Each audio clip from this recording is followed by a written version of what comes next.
oser encore vivre d'amour et croire au retour du printemps, tendre une main vers un enfant, ouvrir la porte de son cœur à ceux qui souffrent et qui peinent, et que la haine a repoussé. Tendre l'oreille à la clameur de ceux que l'injustice enchaîne et crie leur soif de liberté. Oser la vie, venir au jour, oser encore vivre d'amour et croire au retour du printemps, tendre une main vers un enfant, savoir ouvrir les poings serrés. Père Raphaël Diop, je vous salue et je vous souhaite la bienvenue ici dans notre émission Laudemus Dominum Wolof.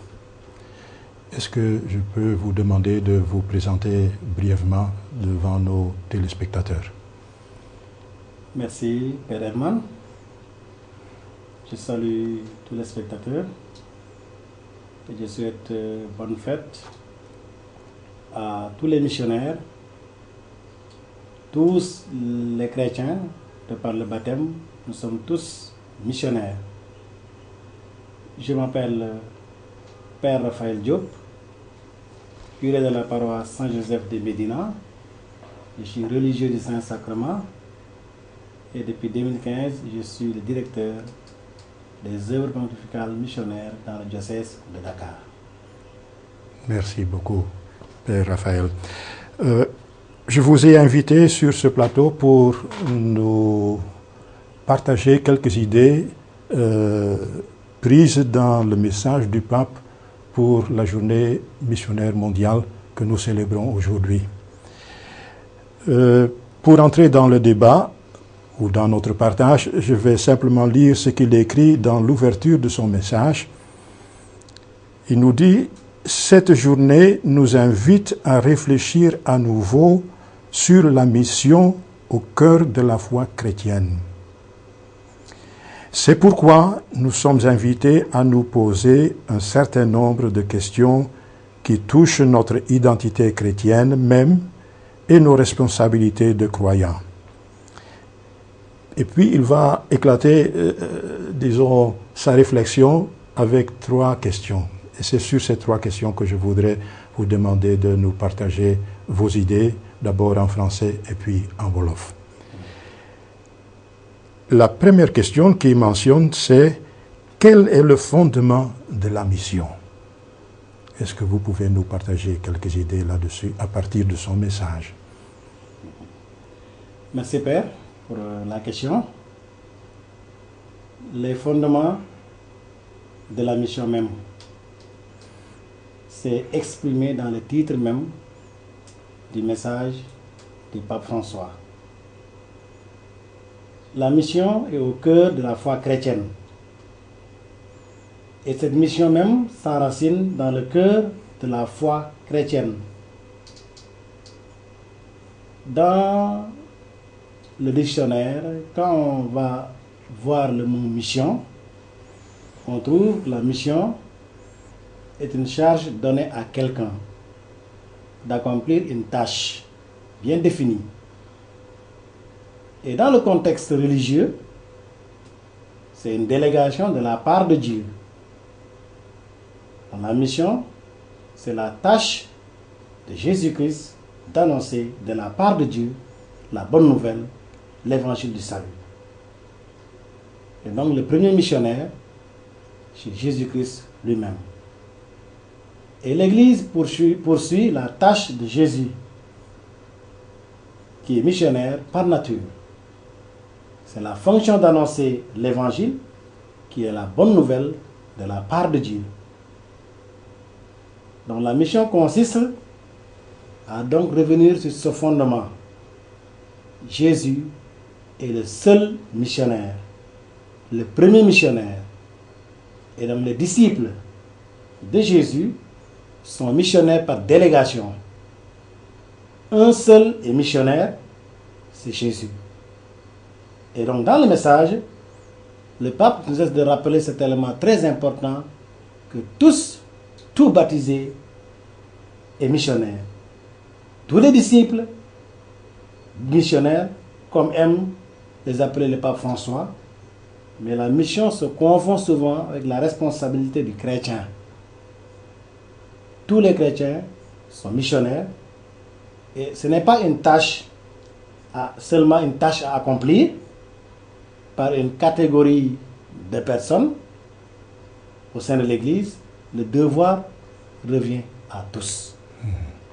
Et donc, Jésus-Christ qui nous envoie en mission, et de par notre baptême, nous sommes tous, je crois que c'est un fondement très très fort, et c'est le cœur même, je crois, du message du pape François.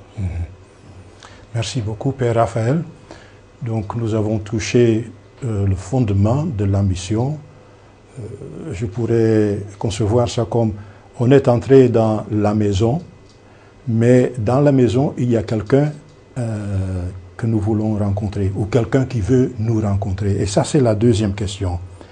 Quel est le cœur de la mission? Est-ce que vous pouvez nous partager un peu les idées du pape? En lisant le message, on sent dans le texte que le cœur de la mission ne peut être que Jésus-Christ lui-même. La personne de Jésus, Fils de Dieu, qui est mort et ressuscité, le fondement même de notre foi chrétienne. On ne peut pas être chrétien, dire qu'on est en mission, si on ne connaît pas ce Jésus. Nous devons parler de Jésus si nous le connaissons. C'est le cœur même de Jésus. Le cœur même de la mission, c'est Jésus. Sa personne, sa vie, le testament qu'il nous a donné. Le point, le sommet, reste la mort et résurrection de ce Jésus, Fils de Dieu. C'est ce message que nous avons à traduire dans nos paroles, mais surtout en acte, en vivant, en imitant, en vivant l'évangile, en imitant Jésus, le testament d'amour qu'il nous a laissé. C'est ça le cœur de la mission. La rencontre avec le Christ. La rencontre avec Jésus-Christ. Connaître à travers la parole de Dieu. Rencontrer, on dit comme Saint Paul, qu'il a rencontré sur le Damas. Et même le plan d'action pastoral nous invite à ça. Rencontrer Jésus-Christ, unique sauveur. Faire l'expérience même de la vie de Dieu. Avoir senti la main de Dieu dans ma vie, pour que je puisse en parler et vivre l'évangile tous les jours. Voilà le cœur de la mission en lisant ce message. Tout à l'heure, tu as parlé de Jésus qui nous rencontre par le baptême. J'ai l'impression que le pape aussi met l'accent là-dessus, les 3 sacrements de l'initiation. La rencontre pour nous, c'est la rencontre avec Jésus dans le baptême, dans la confirmation et dans l'Eucharistie où il nous nourrit. C'est ça. La vie sacramentelle aujourd'hui est incontournable dans la mission. Le baptême introduit dans la communauté chrétienne, et de par ce baptême, nous sommes tous missionnaires. Et je crois que les 3 sacrements de l'initiation chrétienne sont essentiels et importants. Chacun a sa spécificité. Du baptême jusqu'à la confirmation, commençons avec le baptême, mais la confirmation fait de nous déjà des adultes dans la voie et nous sommes tous envoyés en mission. Parce que l'Esprit Saint est en nous et nous guide.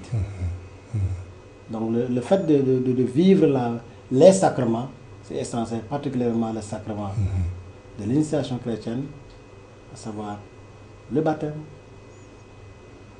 l'Eucharistie le sacrement des sacrements et la confirmation. Donc, le fait de le rencontrer à travers la célébration des sacrements, je crois que c'est essentiel, ça nous pousse à aller de l'avant dans notre rôle, dans notre mission de baptiser. Merci. Je pense que nous sommes prêts maintenant pour la troisième question. Oui. Hein, nous avons fait l'entrée dans la maison, rencontré le Christ, et il nous a touchés par les sacrements, comme vous venez de dire.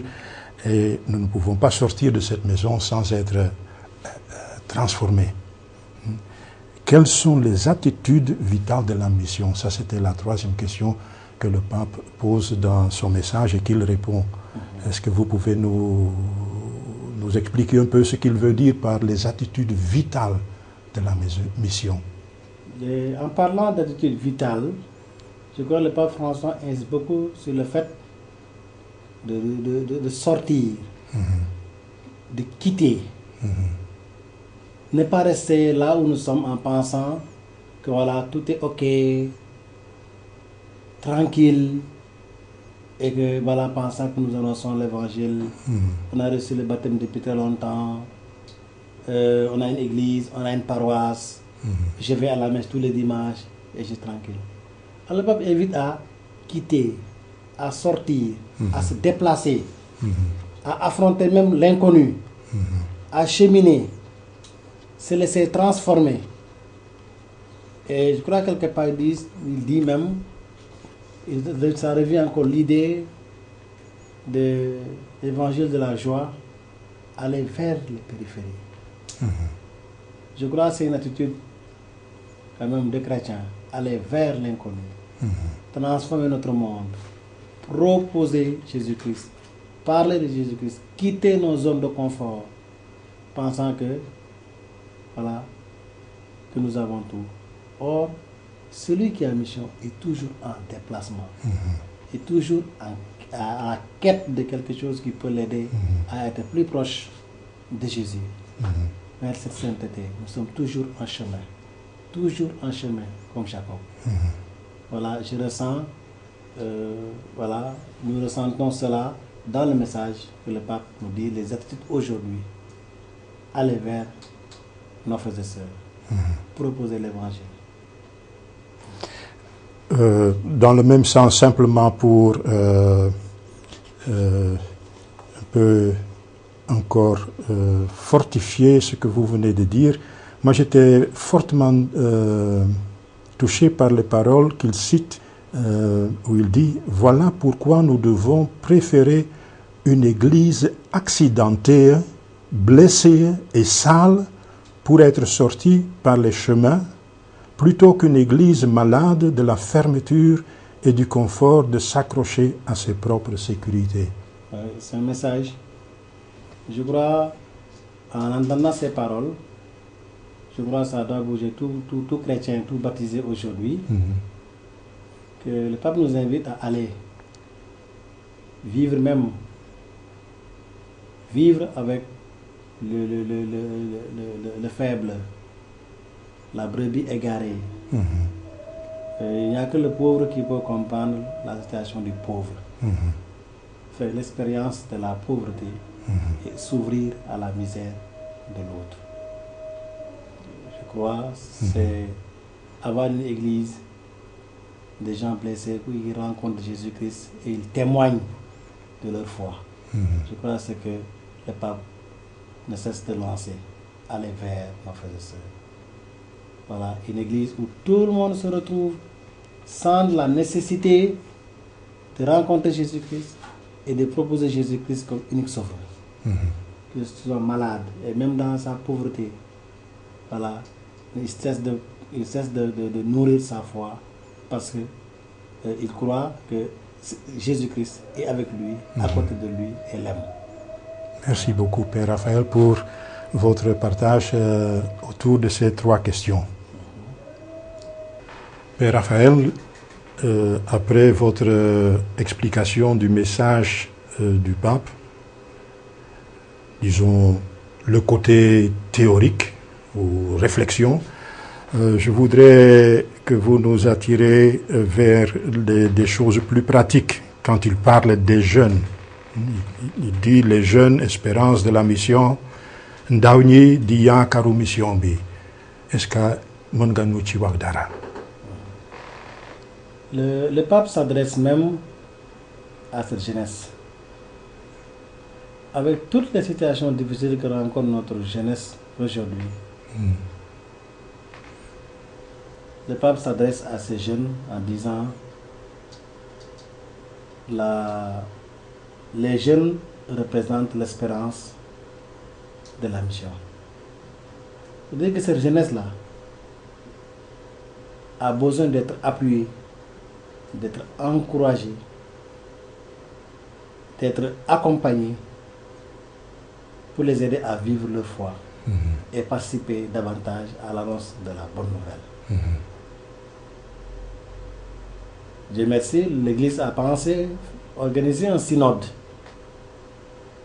Les jeunes, en plus les accompagner, les donner leur place dans l'Église, les encourager. Avec la crise mondiale, souvent ils sont perdus. Alors je crois la mission, la jeunesse du moins, c'est même au cœur même de cette mission de l'Église. Qui dit jeune, pense déjà à l'avenir. Quel est l'avenir de l'Église sans la participation des jeunes? Je crois que c'est important. Pensons à notre jeunesse, donnons-leur tous les moyens qu'il faut pour qu'ils puissent participer activement dans l'annonce de l'Évangile. Voilà. Encore un peu plus de cette journée mondiale de la mission, le pape nous mentionne aussi le service des œuvres pontificales missionnaires. Vous êtes directeur diocésain de ces œuvres ici à Dakar. Est-ce que vous pouvez nous partager certains objectifs que vous mettez devant l'Église locale? Alors, ici à Dakar, nous participons également dans l'animation missionnaire à travers les œuvres pontificales missionnaires. Il y en a 4 dans l'Église.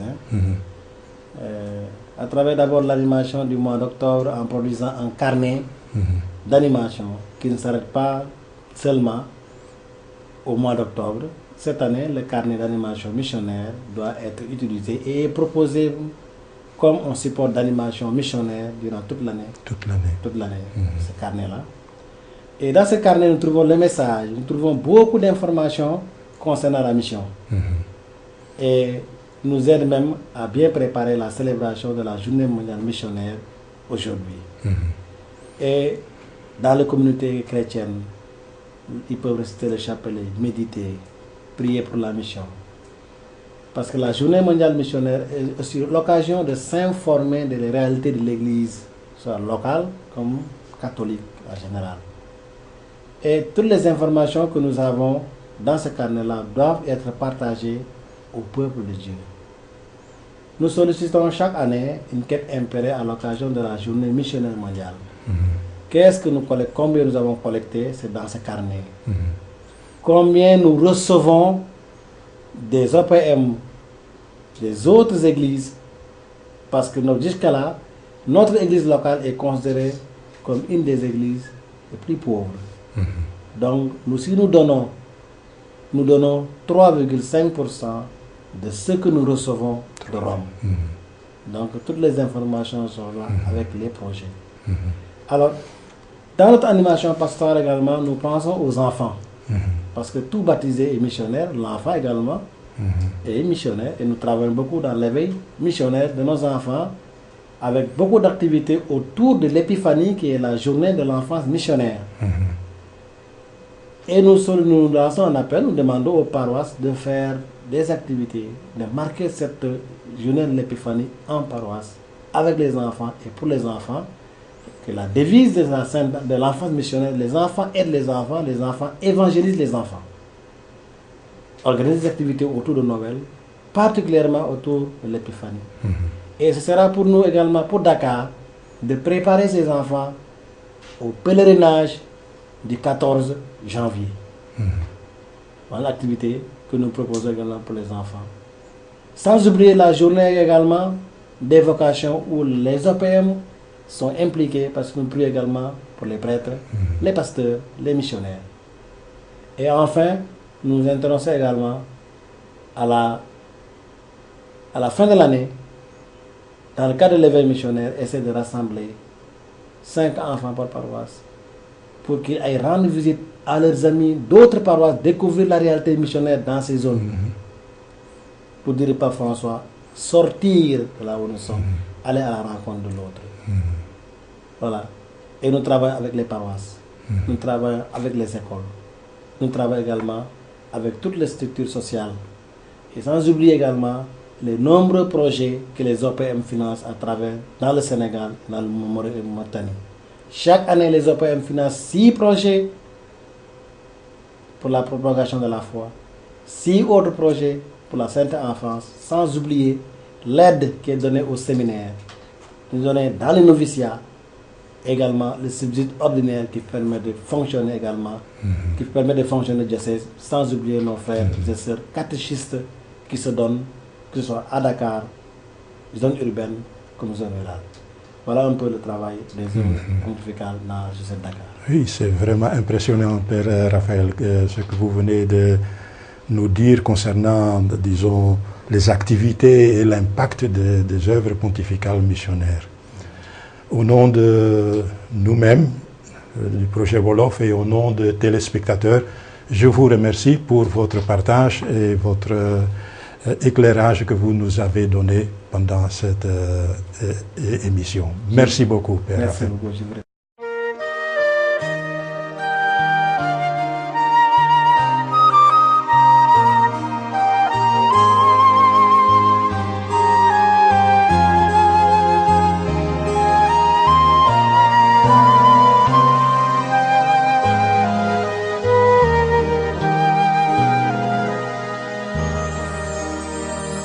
Oser la vie, venir au jour, oser encore vivre d'amour et croire au retour du printemps, tendre une main vers un enfant,